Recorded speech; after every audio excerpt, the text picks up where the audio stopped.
Man, that is stunning. Absolutely stunning. Sir, good morning. Welcome back to the channel. Hope you're having a fantastic day. Doing a little spring cleaning. I just wanted to show you guys something really quick. I always keep a pile of steel floating around, but my pile got a little excessive.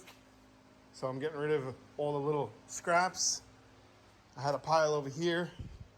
Really was getting under my skin, tripping over it. So this is what I've got so far. I'm headed to the scrappy to get rid of it. Always exciting to see how much you actually get for it. I know steel doesn't pay much, but hell, even if it buys me a cup of coffee, I'm good with that. Can't ask for much more than that. Always good to recycle. So let's go find out. Well, just got back from the scrappy. I'm actually impressed. It pays to save your scrap metal. Take a look. Now, I know it might not be much, but hell, 62 bucks is 62 bucks. I'll take it all day long. Well, rear end is set up. Currently, this is, I would say, cruise height. You know, the amount of travel in the bags.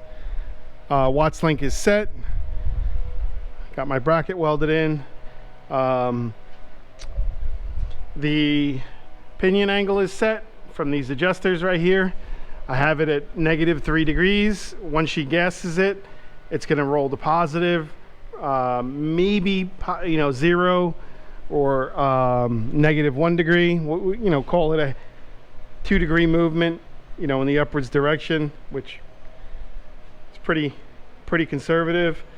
And I'm liking how it's all come out. I really am. I've got a little bitty nick, maybe because you know the bolts aren't tight right now on that bar, but it's really not a big deal. That's obviously when the suspension is all the way jacked up. I got an idea for rear shocks. So I'm trying to make brackets for the rear shocks. Came up with a nice idea. I've had some tabs that I had purchased from Speedway many moons ago, and I just beveled the edges. I got to trim, actually no, yeah, beveled the edges, ready to weld. What I'm going to do is I needed a bit of a bend for the bottom side of the shock to connect to the trailing arm. So what I'm going to do is I welded a bolt inside of here like so, and that's what we've got. So put your bolt on out here, those brackets up here.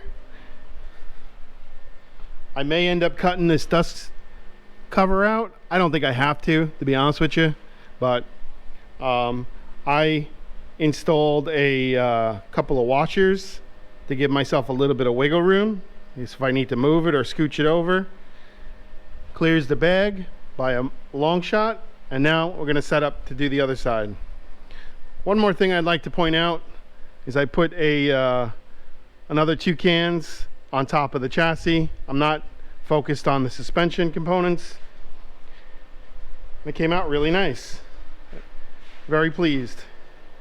Did the whole front end, all the towers, hit the rails again, hit the body mounts.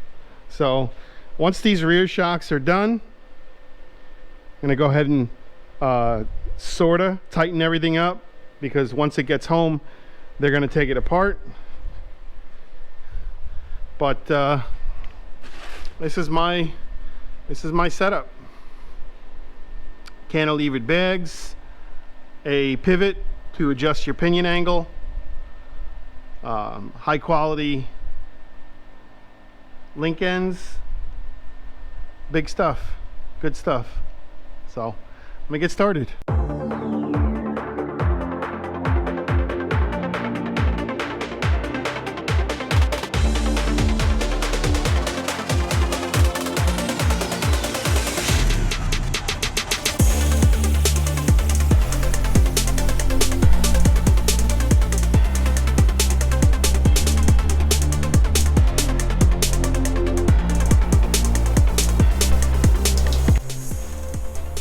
I mean, not that they're gonna raise the car up this high, but it's pretty wicked.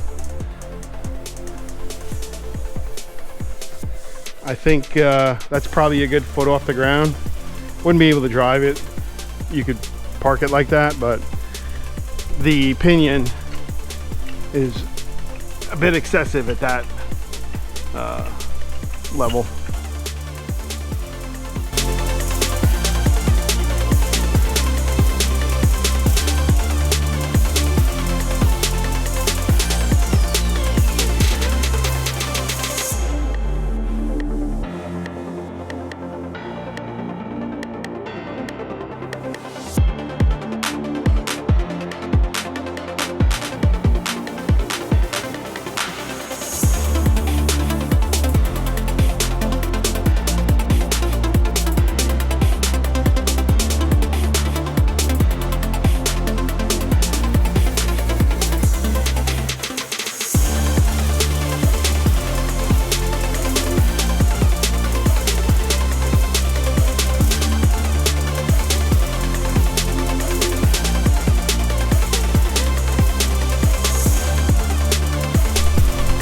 Holy shit! Holy shit! I waited all day for this moment. Got a couple of little issues, not on my behalf, on the customer's behalf. I'll show you this in a second, but ooh, man, that is stunning. Absolutely stunning. The studs on the rotors are way too short. You're gonna end up losing your wheels going down the highway. Gotta replace the studs, 100%. No ifs, ands, or buts. So the rear, if the offset would have been corrected, you could have had a really nice dish on here, but I guess it is what it is. So, I mean, this is incredible. These are more of a sports car style rim. We don't have a sports car here. We have a 56 Chevy, but again, please, no disrespect. I'm just calling it how I see it, but this is incredible. There's a lot of shit, a lot of hours, a lot of hard work, a lot of sweat that went into putting this thing together.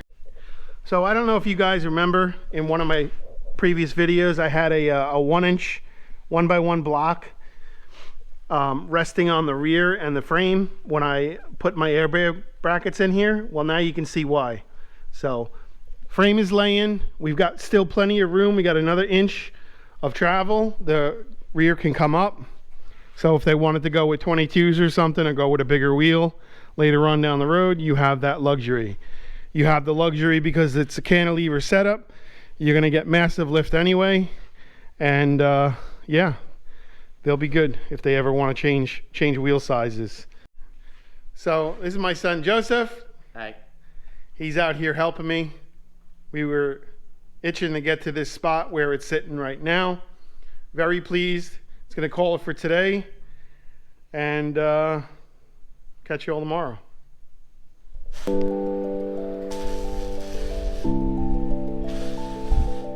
Got some air up in it.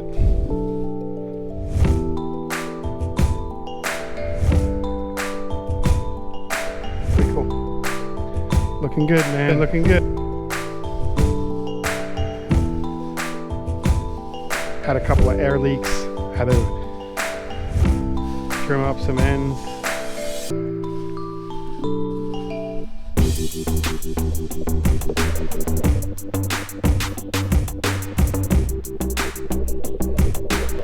All right, so one thing I want to point out to the customer real quick.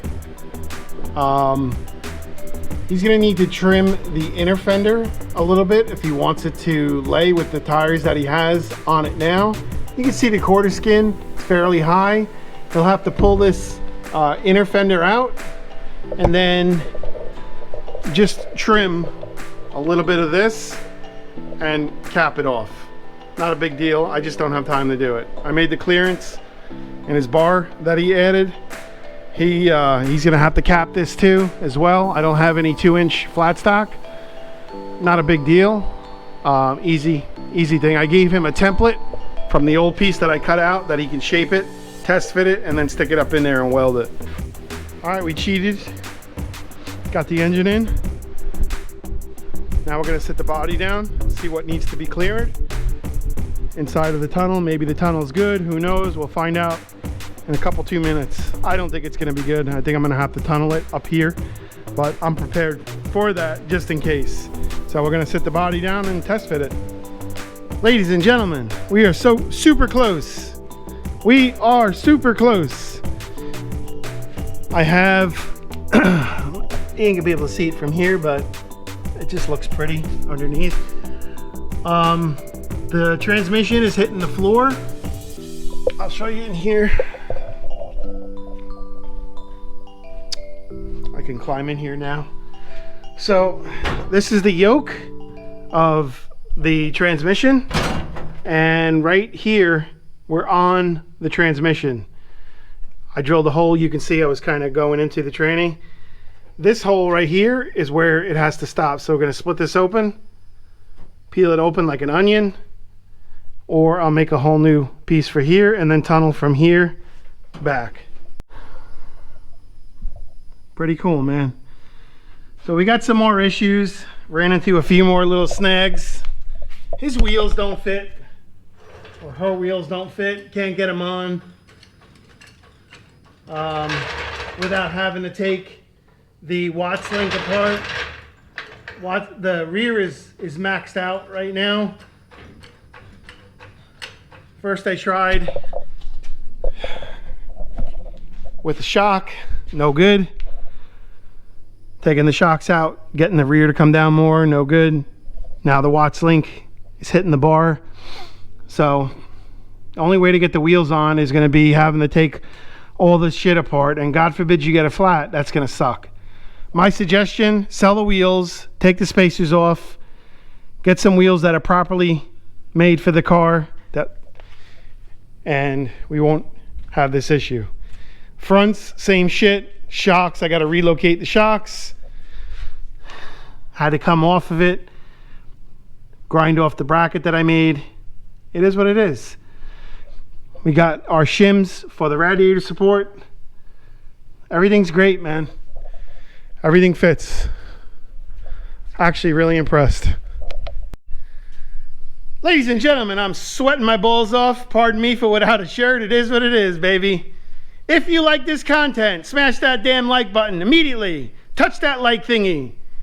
Without you, these videos are not possible. That is true and accurate information. Have a great day. Have a wonderful weekend. We'll see you on the next one. Hopefully Thursday's video, the car will be all wrapped up. We'll see. I got to start work Monday. Catch y'all later, alligator.